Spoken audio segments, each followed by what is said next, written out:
என்ன வேணாலும் பண்ணுவோம். அதாவது நாங்க மணல் திருடுவோம், கல் மணல கொள்ளையடிப்போம், மணல் மாஃபியா கும்பலுக்கு பக்கபலமா இருப்போம். மணல் திருடர்களுக்கு துணை போன நம்மளுடைய மாவட்ட ஆட்சியர்கள் உள்ளிட்டவர்களுக்கும் நாங்க துணையா இருப்போம். யார் அந்த சார் அப்படின்றதுக்கு இப்போ வரைக்கும் பதிலே கிடையாது. கூவம் நதியை வந்து இன்னும் சுத்தப்படுத்துற மாதிரி தெரியலையே அப்படின்னு கேட்டா, அவர் ரொம்ப சாதாரணமா சொன்னாராம். ஆமா சார், அந்த கூவம் நதியில வந்து முதல்ல ஓடிச்சு அப்படின்னு சொல்லி அந்த திட்டத்தை கைவிட்டு அப்போ அந்த ஒதுக்கின தொகை அதான் ஒதுக்கியாச்சு இல்லை அப்படின்னு ரொம்ப சாதாரணமாக பேசினாராம். தமிழ்நாடு முதலமைச்சர் முத்துவேல் கருணாநிதி ஸ்டாலின் அவர்களும் அவர்களுடைய மகனும் நான் யார் தெரியுமா, நான் வந்து கிறித்துவன், நான் கிறித்துவன் அப்படின்னு சொன்னால் சில சங்கிகளுக்கு வைத்தறிச்சலாக இருக்கும். அதை நாம் திருப்பி சொல்லுவோம். ஒரு முறை துணை முதலமைச்சர் உங்கள் அப்பா 4 முறை முதலமைச்சர் இருந்தும் அப்பா உங்கள் ஆட்சியை காமராஜர் ஆட்சி போல அப்படின்னு தாங்க சொல்கிறாங்க. அப்பா கலைஞர் ஆட்சி போல அப்படின்னு ஒருத்தரும் சொல்ல. அப்பா இதிலிருந்தே நீங்கள் புரிஞ்சுக்கங்க. அப்பா நீங்கள் திருந்துவீங்களா? அப்பா எப்பப்பா மக்களுக்கான ஆட்சியை நடத்த போகிறீங்க? அப்பா இது வெறும் சாராய ஊழலில் மாத்திரம்தான், இதில் மண் திருட்டு இருக்குது, அதுக்கப்புறம் மற்ற துறைகளில் இருக்குது. மிக குறிப்பாக வந்து இப்போ இருக்கிற அமைச்சர் பெருமக்களில் சாராய அமைச்சர் அப்படின்னு சொல்லப்படுகின்ற 10 ரூபாய் பாலாஜி அவர்கள் வந்து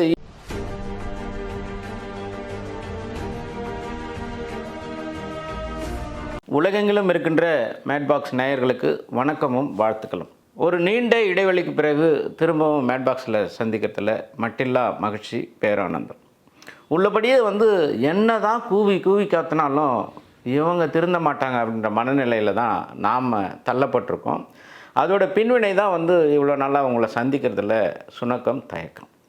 உள்ளபடியே வந்து தமிழக அரசாங்கம் காதிருந்தும் செவிடர்களாய், வாயிருந்தும் ஊமையாய், கண்ணிருந்தும் பார்வை இழந்த குருடர்களாய் இருக்கிறத நம்ம பார்க்குறோம்.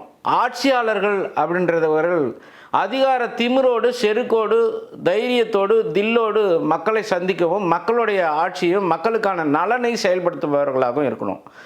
ஆனால் தமிழ்நாடு அரசாங்கத்தை நடத்தி கொண்டிருக்கின்ற திருவாளர் முத்துவேல் கருணாநிதி ஸ்டாலின் அவர்கள் இப்போ என்ன நினச்சிட்டு இருக்காருன்னா, நாம் நடத்துகிற ஆட்சியை பார்த்து தான் உலகத்தில் இருக்கிற ஒவ்வொரு ஆட்சியாளர்களும், ஏன் மன்னர்கள் கூட வந்து இந்த அளவுக்கு ஆட்சி செய்ய முடியாது, அந்த அளவுக்கு வந்து பெரிய அளவிலான மக்கள் நல திட்டங்களை செய்துட்டோம், நம்மளை பார்த்து தான் உலகத்தில் இருக்கிறவர்களே வந்து ஆட்சி செய்ய கற்றுக்கிறாங்க அப்படின்ற மனநிலையில் பூனை கண்ணை மூடிட்டா பூலோகமே இருண்டுடுச்சு அப்படின்னு சொல்லுவோம்ல, அந்த மாதிரி மனநிலையில் இவர் ஆட்சியை நடத்திட்டு கொண்டிருக்கிறார். இது மிகப்பெரிய கடும் குற்றம் அப்படின்றத இன்னும் ஒரு 6 மாத ஆட்சி தான் தமிழகத்தில் இருக்க போது. அதுக்கப்புறம் 2026 தேர்தலை சந்திக்க தயாராக வேணும். ஏற்கனவே திமுக அமைச்சர்களில் ஒருத்தர் சொல்லியிருக்கிறார், நாங்கள் 4.5 வருஷம் என்ன பண்ணுறோம் அப்படின்றத என்ன வேணாலும் பண்ணுவோம். அதாவது நாங்கள் மணல் திருடுவோம், கல் மணலை கொள்ளையடிப்போம், மணல் மாஃபியா கும்பலுக்கு பக்கபலமாக இருப்போம், மணல் திருடர்களுக்கு துணை போன நம்மளுடைய மாவட்ட ஆட்சியர்கள் உள்ளிட்டவர்களுக்கும் நாங்கள் துணையாக இருப்போம். அதை ஆய்வு செய்ய வந்தால் அந்த ஆய்வு செய்கிற வர அதிகாரிகளுக்கு வந்து நீதிமன்றம் ஆணையிட்டு அதன் அடிப்படையில் வந்து மணல் திருட்டு எவ்வளோ நடந்திருக்கு அப்படின்றத ஆய்வு செய்ய வர அதிகாரிகளுக்கு வந்து பாதையை வழிவிடாமல் பள்ளம் தோண்டி அவர்களை சிரமத்துக்கு உள்ளாக்குவோம். சிபிஐ போன்ற என்கொயரிகள், விசாரணை அமைப்புகள், மத்திய அரசாங்கத்துடைய விசாரணை அமைப்புகள் வந்து சோதனை நடத்த வந்தால் அவர்களுடைய கார்களை வந்து சேதப்படுத்துவோம். அந்த அரசு கூலிகளை வந்து நாங்கள் பயமுறுத்துவோம். ஏன் இன்னும் ஒரு படி மேலே போய் தமிழகத்தில், அதாவது திமுக அரசாங்கம் போட்ட பிச்சை தான் நீதிமன்ற பதவிகளும் மற்ற அரசு கூலிகளுடைய பதவிகளும், காவல் நிலையமும் நீதிமன்றமும் எங்களுடைய கண்ட்ரோலில் தான் இருக்குது. நாங்கள் என்ன சொல்கிறோமோ அதை தான் செய்யணும், ஆட்சியாளராக இருந்தால் கூட, கலெக்டராக இருந்தால் கூட அப்படின்னு திமுகவுடைய ஒரு பொறுப்பாளர் வந்து 2 நாளைக்கு முன்னாடி பேசியிருக்கிறார். இல்லைன்னா நான் உன்னை தூக்கிடுவேன் அப்படின்னு பயமுறுத்திருக்கிறார். இதுதான் இவர்களுடைய அதிகார திமிரா? இப்படி தான் வந்து ஒரு ஆட்சியாளர்கள் நடத்தி கொள்ள முடியுமா? யார் அந்த சார் அப்படின்றதுக்கு இப்போ வரைக்கும் பதிலே கிடையாது. இதையும் தாண்டி சாராய ஊழல் 1000 கோடி அப்படின்னு சொல்கிறாங்க. நண்பர்கள் மட்டத்திலையும், தொழில்நுட்ப வல்லுநர்கள் மட்டத்திலையும், பொருளாதார நிபுணர்கள் மட்டத்திலையும் நாம் இது பற்றி பேசின போது, சார் இதெல்லாம் ரொம்ப சாதாரணம் சார், அது அவங்களுக்கு ஒரு நாளுக்கான வருமானம் சார், 1 லட்சம் கோடி அப்படின்றது. இவர்கள் வந்து 1000 கோடின்றது, இவர்கள் வந்து கொள்ளையடித்தது 30,000 கோடி இருக்கலாம், இல்லை 1 லட்சம் கோடிக்கும் மேலாக இருக்கும். இது வெறும் சாராய ஊழலில் மாத்திரம்தான். இதில் மண் திருட்டு இருக்குது, அதுக்கப்புறம் மற்ற துறைகளில் இருக்குது. மிக குறிப்பாக வந்து இப்போ இருக்கிற அமைச்சர் பெருமக்களில் சாராய அமைச்சர் அப்படின்னு சொல்லப்படுகின்ற 10 ரூபாய் பாலாஜி அவர்கள் வந்து எப்படி சார் வந்து விசாரணை கைதியாகவும் ஜெயிலிருந்து வந்தவர் இன்னும் வந்து அந்த வழக்கிலிருந்து வெளியவே வரல. அப்படி இருந்தும் வந்து எப்படி சார் இவ்வளோ சீக்கிரம் வந்து அவருக்கு ஒரு மன்னராட்சி மாதிரி ஒரு பதவி, அதே துறையில் மந்திரி பதவி கொடுக்க முடியும்? இது ரொம்ப கேவலமாக இல்லையா சார்? என்ன தான் சார் நினச்சிட்டு இருக்காரு நம்மளுடைய தமிழ்நாடு முதலமைச்சர் ஸ்டாலின்? இவர்கள்லாம் என்ன சார் நினச்சிட்டு இருக்காங்க அப்படின்ற கேள்வியோடையும், இன்னும் ஒரு படிப்பு மேலே போய் கலியுலக கண்ணகி அப்படின்னு சொல்லப்படுகின்ற நம்மளுடைய கருணாநிதியின் மகளாக அறியப்படும் கனிமொழி அவர்கள் வந்து நம்மளுடைய முன்னாடி வந்து தமிழகத்தில் வந்து சாராயத்தினால் அழிந்த பொதுமக்கள் தான், மிக குறிப்பாக வந்து பெண்கள் தான் அதிகம், விதவைகளின் எண்ணிக்கையை வந்து தமிழகத்தில் ரொம்ப அதிகரிச்சிச்சு அப்படின்னு கூக்குரல் இட்டாங்களே. இப்போ தமிழ்நாட்டில் அந்த விதவைகள் எண்ணிக்கை குறைஞ்சிடுச்சா சார் அப்படின்னு கேட்குறாங்க. இன்னும் சமூக ஆர்வலர்கள் வந்து 33% இருந்த குடிகாரர்களுடைய எண்ணிக்கை தமிழகத்தில் இப்போ 44%க்கும் அதிகமாகிடுச்சு சார்.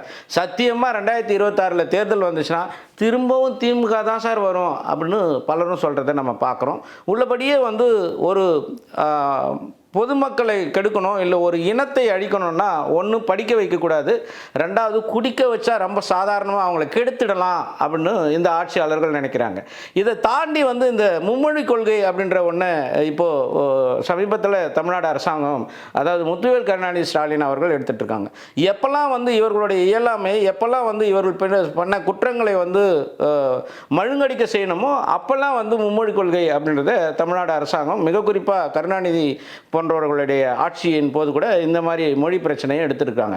இதில் ரொம்ப வேடிக்கை அப்படின்னா, ஆங்கிலமும் தமிழும் வந்து படிக்கலாம், ஆனால் மூன்றாவதாக ஒரு மொழியை எடுக்கக்கூடாது, அது இந்தி திணிப்பு அப்படின்னு போய் படுத்துக்கிறாங்க. ஏன்பா உங்களுக்கெல்லாம் கொஞ்சமாவது மூளை இருக்கா, புத்தி இருக்கா? ஏன்னா ஒரு கணினியை படிக்கணும்னா கணினி மொழியை படிக்கணும்.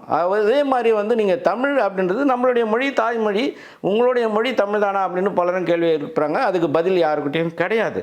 ஆனாலும் கூட மூன்றாவது மொழி அப்படின்றது ரொம்ப அத்தியாவசியம் அப்படின்றத தாண்டி தெலுங்கானாவில் இருக்கிற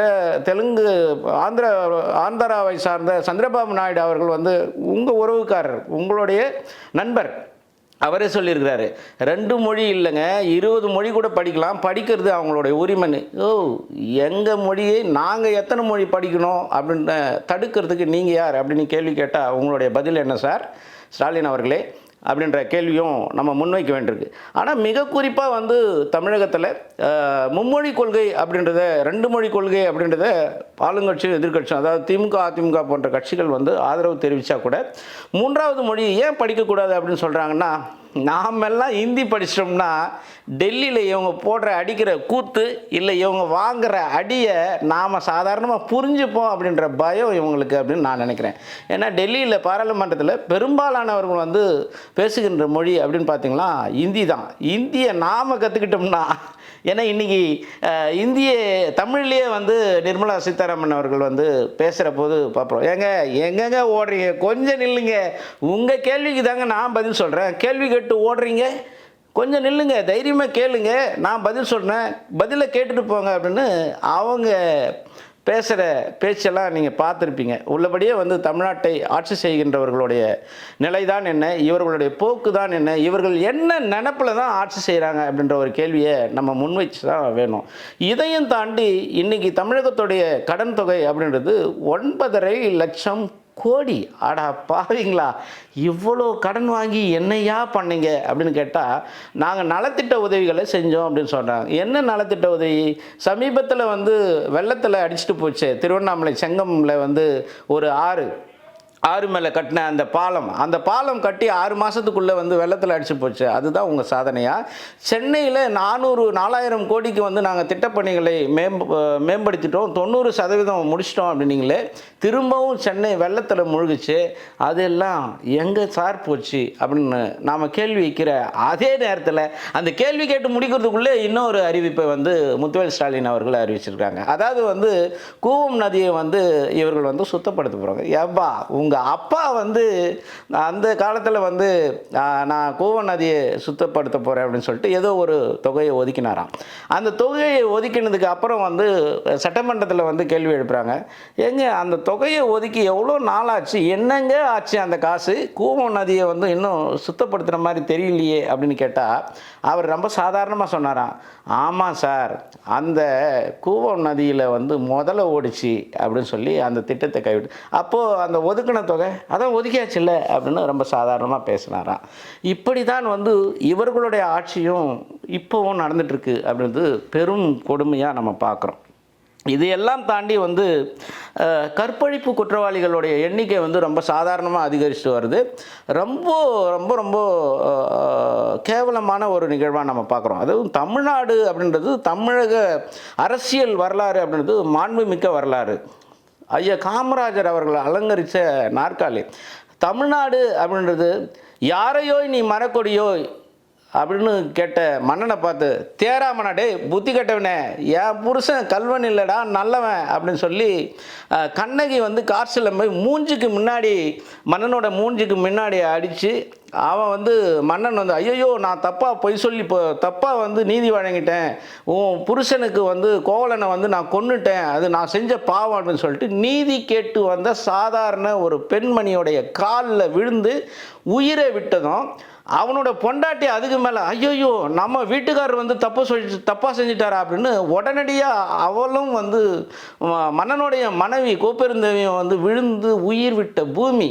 இப்படிப்பட்ட பூமியில் தமிழ்நாடு முதலமைச்சர் முத்துவேல் கருணாநிதி ஸ்டாலின் அவர்களும் அவர்களுடைய மகனும், நான் யார் தெரியுமா, நான் வந்து கிறித்துவன் அப்படின்னு சொன்னால் சில சங்கிகளுக்கு வைத்தறிச்சலாக இருக்கும். அதை நாம் திருப்பி சொல்லுவோம். ஏம்பா, நீங்களாம் வந்து இந்திய அரசியலமைப்பு சட்டத்தை படிச்சிருக்கீங்களா? மக்களால் தேர்வு செய்யப்பட்டவர்கள், அதாவது நீங்கள் தேர்வு செய்யப்பட்டவர்கள் அப்படின்னு நான் சொல்லித்தான் ஆகணுமா அப்படின்னு எனக்கு ஒரு கேள்வி இருக்குது. ஓட்டு வாங்கி ஜெயிச்ச நீங்கள்லாம் வந்து இப்படி தான் பேசுவீங்க அப்படின்னு நான் நம்புகிறேன். ஏன்னா ஓட்டுக்கு பணம் கொடுக்காமல் உங்களால் ஜெயிக்க முடியுமா? கூட்டணி இல்லாமல் தனித்து தில்லா தெம்பா தனித்து நின்று ஏதாவது ஒரு தொகுதியில் உங்களால் ஜெயிச்சிட முடியுமா அப்படின்ற கேள்வியை பரவலாக அரசியல்வாதிகள் மட்டும் இல்லை, சாதாரண பாமரர்களும் இப்போ கேள்வி எழுப்புறதை நம்ம பார்க்குறோம். இப்படியான சீர்கேட்டில் தான் தமிழ்நாடு அரசாங்கம் இருக்குது. இதையும் தாண்டி கூச்சமே இல்லாமல் நீட் தேர்வு எதிர்ப்புன்னு ஒன்று சொன்னாங்க பாருங்கள். நீட் தேர்வு எதிர்ப்புன்னு சொல்லிட்டு அதுக்கான ரகசியம் எங்கள் அப்பாகிட்ட இருக்குது, ஓட்டு போட்டுன்னு சொன்னார் உதயநிதி ஸ்டாலின். என்னப்பா ஆச்சு, உங்கள் ஆட்சியே முடிய போதேப்பா, காட்சி மாத்திரம் மாறல, ஆட்சி மாறப்போகுது, என்ன தான் செய்ய போகிறீங்க தமிழ்நாட்டை அப்படின்ற கேள்வி நமக்குள்ள இருந்தால் கூட, சமீபத்தில் வந்து வகுப்பு வாரிய சொத்து பாதுகாக்கணும் அப்படின்னு ஒரு முன்னாள் காவல்துறை அதிகாரி வந்து நேரடியாக வந்து காவல்துறை கண்காணிப்பாளருக்கு வந்து ஒரு காணொலியும், தமிழ்நாடு முதலமைச்சர் திருவாளர் முத்துவேல் கருணாநிதி ஸ்டாலின் அவர்களுக்கு ஒரு காணொலியும் பதிவு செஞ்சுருக்கிறாரு. ஒரு மாதத்துக்கு முன்னாடி நினைக்கிறேன். அந்த காணொலியை பதிவு செஞ்ச அதே நபர், எனக்கு அச்சுறுத்தல் இருக்குது, என்னை யாராவது கொலை பண்ணிடுவாங்க, காப்பாற்றுங்க, வகுப்பு வாரிய சொத்துக்களை காப்பாற்றுங்க அப்படின்னு அவர் கதறி இருக்கிறாரு. ஆனால் அவர் நினச்ச மாதிரியே, அவர் சொன்ன மாதிரியே வந்து அவரை கொலை செய்திருக்கிறது ஒரு கும்பல். ஆனால் இன்றைக்கி ரொம்ப சாதாரணமாக அந்த மாவட்ட கண்காணிப்பாளரையோ இல்லை காவல்துறை அதிகாரியையோ வந்து சஸ்பெண்ட் பண்ணியிருக்கிறது தமிழ்நாடு அரசாங்கம். இதுக்கு முத்துவேல் கருணாநிதி ஸ்டாலின் அவர்களுடைய பதில் என்ன? ஏன் வந்து இது தொடர்கதையாக இருக்கிறது? யார் அந்த ஸ்டார்? அண்ணாமலையை திரும்ப கேட்டுகிட்டே இருக்காரு. அண்ணா பல்கலைக்கழக குற்றவாளி உங்கள் கட்சிக்காரன் இல்லைன்னு சொல்லிட்டீங்க, உங்கள் அனுதாபின்னு சொல்லிட்டீங்க. உங்கள் அனுதாபி அப்படின்னா கூட இவ்வளவு கரிசனம் ஆகாது சார்.